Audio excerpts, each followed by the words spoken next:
Clinic సమర్పించు ధూమ్ధామ్ ముచ్చట powered by lobby pups. ఇక ముచ్చట్లు షురూ చేద్దాం. మొన్ననే కాదు ఇక నైరుతి మబ్బులు మన కాడికి వచ్చినాయని చెప్పుకున్నది. ఇక రాష్ట్రం అంతటా వాకుతే ఇక వానలే వానలని అనుకున్నామా, కానీ మనం ఒకటి అనుకుంటే మబ్బులు ఇంకో తీరులో ఆలోచించినాయి. జోగులాంబకి వచ్చిన నైరుతి మబ్బులు ముంగడికి ఇగ గాదులు లేదు అగగాదులు లేదు, మళ్ళా ఎండాకాల కథనే అవుతుంది. అగో అయ్యో, మా ఇల్నే నైరుతి మబ్బులు అలిగినట్టున్నాయి కదా. జోగులాంబ గద్వాల జిల్లాకు 3 వద్దుల కిందట వచ్చినాయి. మరి ఆడికెళ్ళి మన రాష్ట్రం అంతా రావాలి కదా. అత్తనే అత్తలేవోళ్ళ ఆడికెళ్ళి మెసులుతలేవు. మొన్న ఒక్కనాడు తొలసూరు వానలు పడ్డట్టయింది కదా. ఇక గంతే, ఇక మళ్ళా మబ్బుల సప్పుడే లేదు, వాన ముచ్చట లేదు, మళ్ళా ఎండనే దంచుతుంది. మరి ఆ మబ్బులకి ఏమైంది, ఎందుకు అత్తలేవంటే ఆటికెళ్ళి వేడి గాలులు వస్తున్నాయట. ఆ గాడుపులు ఈ మబ్బులను కదలనిత్తలేవట. ఈ వేడిగాలు చేయబట్టి నైరుతి మబ్బులు జరంతా కమ్జోరైనవి అని అంటుర్రు. ఇక ఇది జాలదన్నట్టు బంగాళాఖాతం అరేబియా సముద్రంలో కూడా వాతావరణం జర ఎటమెటమే ఉన్నదట. గందుకే ఇక నైరుతి మబ్బులు ఎక్కడి అక్కడనే ఆగిపోయినాయి అని అంటుర్రు. మొన్నటిదాకా సలసల్లగున్న రాష్ట్రం మళ్ళా ఎండ దంచుతూనే ఉన్నది. అటు ఉత్తర తెలంగాణ దిక్కైతే ఎర్రటెండలు 43-44 డిగ్రీలు కూడా దాటిందటనొల్లా. ఇక ఇటు మన హైదరాబాద్లో కూడా 40 దాకా ఉన్నది ఎండ. ఇక వానలు పడతలేవని ఊర్లల్లా రైతులు జర పర్షన్ అవుతుంటే, ఇటు పట్నమోళ్ళు మాత్రం సంబరపడుతుర్రు. మొన్న ఒక్కరోజు పావుగంట పడ్డ వానకే హైదరాబాద్ పట్నం ఎట్లయిపోయిందో సూత్తిమి కదా. నరకం అంటే నరకం చూసిర్రు. ఇక ఈ వానకాలం అంతా ఎట్లా గడుపుదురా భగవంతా అని గజ్జమంటుర్రు. ఇక ఇప్పుడు ఎండలు మల్ల కొడుతుంటే వాళ్ళకు పానం నిమ్మలమైనట్టు అవుతుందట.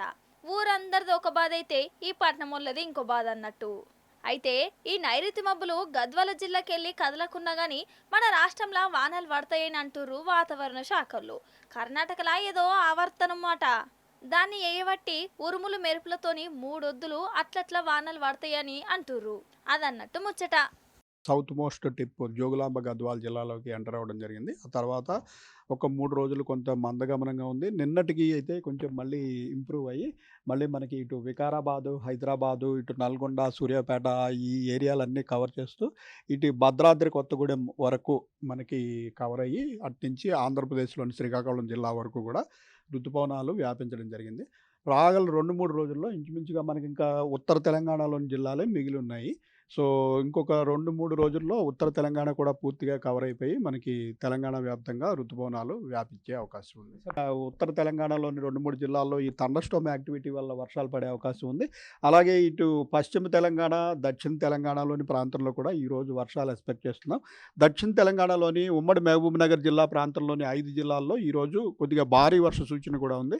ఇప్పుడు మనం మహబూబాబాద్ జిల్లా నరసింహులుపేట ఎంపీడీఓ ఆఫీస్కు పోవాలుల్లా. నిజం చెప్తున్నా, అసలు అందులో పనిచేసే ఆఫీసర్ల ఐక్యమత్యం చూస్తేనైతే మీకు చక్కెర వస్తుంది కావచ్చు. అసలు ఏమన్నా పనితనం చూపిస్తురా? ఇట్లా కాదు కానీ మీరే చూసి తరించురి. గిదే నరసింహులపేట ఎంపీడీఓ ఆఫీసు. లోపలికి పోయి ఎంపీడీఓ రాధిక మేడంను, ఎంపీఓ సార్ను కలుద్దాం రర్రి. అగో గీమెనే ఎంపీడీఓ రాధిక మేడం. అయ్యో, ముఖమేంది గట్ల మార్చుకున్నది, తలకాయ దించుకున్నదేంది? మనం ఆడోళ్ళం తల ఎత్తుకొని ఉండాలి ఎప్పటికని అక్కతో చెప్పారు. ఇన్నొద్దులు తలెత్తే పని చేసింది, ఇప్పుడు తల దించుకోవాల్సి వచ్చింది. ఎందుకంటే మేడం గారు లంచాలు తీసుకుంది ఏ పని చేయదట. ఇక ఈ మేడంకు ఎంపీఓను ఆమె కొడుకు కూడా సాయంగా ఉన్నారోళ్ళ. అసలు ఎంపీడీఓ కొడుకు గీ ఆఫీసులో ఏం పని అంటే, తల్లి ఎంపీడీఓ అయితే ఈయననే పెద్ద సార్ అన్నట్టు ఫీల్ అవుతుండా. అంటే కొడుకును ముంగడబెట్టి మేడం గారు లంచాలు తీసుకుంటున్నారన్నట్టు. ఇదేమన్నా తరికనేనా? అసలైతే కొడుకులు తప్పు చేస్తే ఇది తప్పని మందలియవలసిన తల్లే అదే కొడుకును తప్పుడు దవ్వల పట్టుకుపోయిందంటే ఏమనాలే. ఇక ఈ ఎంపీఓ సారేమో అన్న తక్కువనా, వచ్చిన లంచంలా వాటలు తీసుకుంటాడట మహానుభావుడు. కానీ ఎన్నొద్దులని గిట్లుంటారు. ఏసీ బొల్లకు దొరికిర్రు. ఒక వెంచర్ పర్మిషన్ కోసము మేడం ₹1,00,000 అడిగితే ఏసీ బొల్లకు ఎరికైంది. వాళ్ళు దొరకబెట్టిర్రు కూడా. ఇక ఇప్పుడేమో మోకాలు మార్చుకొని తలకే దించుకుంటుర్రు. అయితే ఈ రాధిక మేడం దొరుకుడుతోనే ఈ నరసింహులపేటోళ్ళును చుట్టుముట్టున్న ఊరోళ్ళు సంబరాలు చేసుకున్నారటనోళ్ళ. అరే అవ్వంటే మేడం దొరికిందని పటాకులు కాల్చి ఒగలుకొగలు అలేబలే తీసుకున్నారు.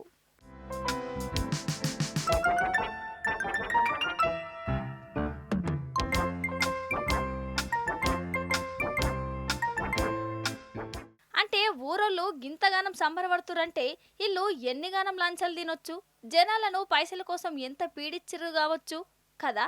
గిట్లున్నది ఈ లంచగొండ ఆఫీసర్ల కథ. కాదు, సర్కార్ కొలువంటే ఇక లంచాలేనా? లంచం తీసుకోవాలన్న రూల్ ఏమన్నా పెట్టిర్రా? జీతాలు అత్తలేవా కథ గాని? అసలు ఎంతమంది ఎన్ని తిల్లో దొరికినా భయం మాత్రం ఉంటనే లేదోల్లా. ఇంకా పోటీలు పడుకుంటా మరి పైసలు వసూలు చేస్తుర్రు. అందుకే ఏదన్నా పెద్ద శిక్ష ఎత్తేనే ఈ లంచాలు పోవు కావచ్చు. లిఫ్టులు ఎక్కుడు దిగుడు చేస్తుంటాం కదా, అయితే లిఫ్ట్ నడిమిట్లనే ఆగిపోతే ఎంత భయం అవుతుంది. కొందరికైతే గుండెపోటు వచ్చినట్టే అవుతుంది కదా. నరకం అంటే నరకం. ఇక మన పని అయిపోయింది అనుకుంటాం, అసంటిదోళ్ళ 2 గంటలు ఒక ఆయన లిఫ్ట్ని ఇరుకవేయండు. మరి గట్లెట్లు ఇరుకవేయండు, బయట పడ్డా లేదా అరుచుకుందాం రారి. ఇగో గిదేగా లిఫ్టు. 2 గంటల సేపటి దాకా ఈ పిల్లగాడు ఇంట్లోనే ఇరుక్కుపోయిండోలా. మన హైదరాబాద్ ఉప్పల్లా స్కై వాక్ బ్రిడ్జ్ ఉన్నది కదా, అందులో లిఫ్ట్ ఉన్నది. మీదకి కిందికి వచ్చేటందుకు బేస్తారం అర్ధరాత్రి రాహుల్ అనే పిల్లగాడు లిఫ్ట్ ఎక్కిండు, కానీ అది నడిమిటనే అయిపోయింది. ఇక చెప్పు కథ, అసలే అర్ధరాత్రి ఎవ్వరు కూడా ఉండరు. పాపం పిల్లగాని తన్నాట ఎట్లున్నది కావచ్చు. ఇంటుంటే మనకే చల్లడి చెమటలు వస్తానే కదా. ఇక ఈయన లోపల నుండి ఒక్కొరుడు కాదు కాపాడమని. అసలే ఇరుక్కుపోయిన పిల్లగాడు హార్ట్ పేషెంట్ అట. ఈయన ఎంత ఒరినా ఎవ్వరు కాపాడు లేదు. పోలీసులు హైడ్రావోళ్ళు వీళ్ళు వచ్చిరు కానీ వాళ్ళకేం దొయ్యలే.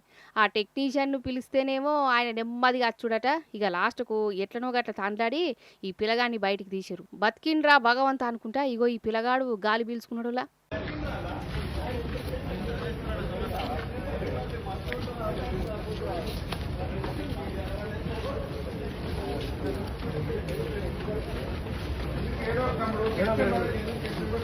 ఏంది సార్ కూడా నా ప్రాణాల కంటే ఎక్కువనే సార్ మీరు మరి గమ్మత్ మాట్లాడుతున్నారు. అమ్మాయినా సరే కూడా చేపిస్తా అని చెప్పిన ఐక్యం కావాలి సార్ మీకు. అదేదో డిఫెక్ట్ ఉంది గిఫెక్ట్ ఉంది అనుకుంటే అంతసేపు తీయకుంటున్నారు. ఎందుకు రాదు సార్? 2 ఫీట్ పైన మార్బల్ ఉంది, గది పగల కొడితే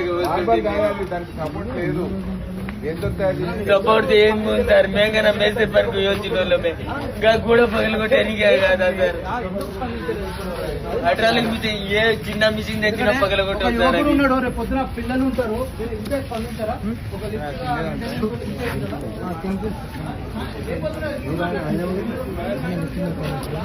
చూసినావా లిఫ్ట్ ఎంత పని చేసిందో.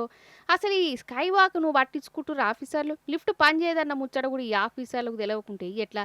ఇగో గిట్టనే కోపానికి వస్తారు ఇక్కడ పబ్లిక్. కుక్కలంటే చాలా మందికి భయం, అంతేనా కాదా మరి? కానీ కొంతమంది కుక్కల మీద మస్తు పైరం పెంచుకుంటారు. సాదుకున్న కుక్కకు ఏమనైతే తనలాడుతుంటారు. కానీ ఏ మాట కామాటనుల్లా విశ్వాసం అంటే కుక్కలే కదా. అసలు విశ్వాసం గల కుక్క ముచ్చటనే చూపించాలి మీకు. మరి చిన్నదే ముచ్చట కానీ మస్తు అనిపించింది, అందుకే చూపించిన. ఫస్ట్ చూడురి అటే ఇంకా అసలు ముచ్చట చెప్తా.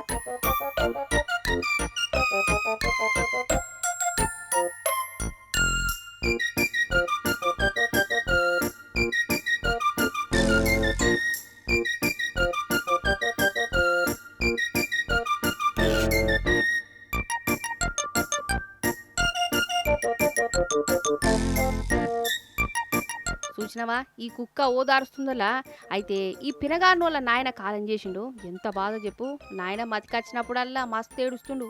వీళ్ళకో కుక్క కూడా ఉన్నది. ఇక ఈ పిల్లగాడు ఏడుస్తుంటే అది చూడు ఎట్లా ఓదారుస్తుందో. ఏడవక అనుకుంటా. నిజంగా కుక్కలంటే విశ్వాసం అని ఎందుకంటారో ఇప్పటికన్నా అర్థమైంది అనులా. ఓనర్ బాధలో ఉంటే అవి కూడా బాధపడతాయి, ఆపతిలో ఉంటే కాపాడేతందుకు తండ్లాడుకుంటాయి, ఏడుస్తుంటాయి. ఇవి కూడా ఏడుచుకుంటా ఓదాడుస్తుంటాయి. అది ఎందువల్ల ఈ నడుమ మనుషులేమో జీవాలు లెక్క చేస్తుంటే జీవాలేమో మనుషులు లెక్క. ఇగో ఇట్లా మారిపోతున్నాయని అనిపిస్తున్నది కదా.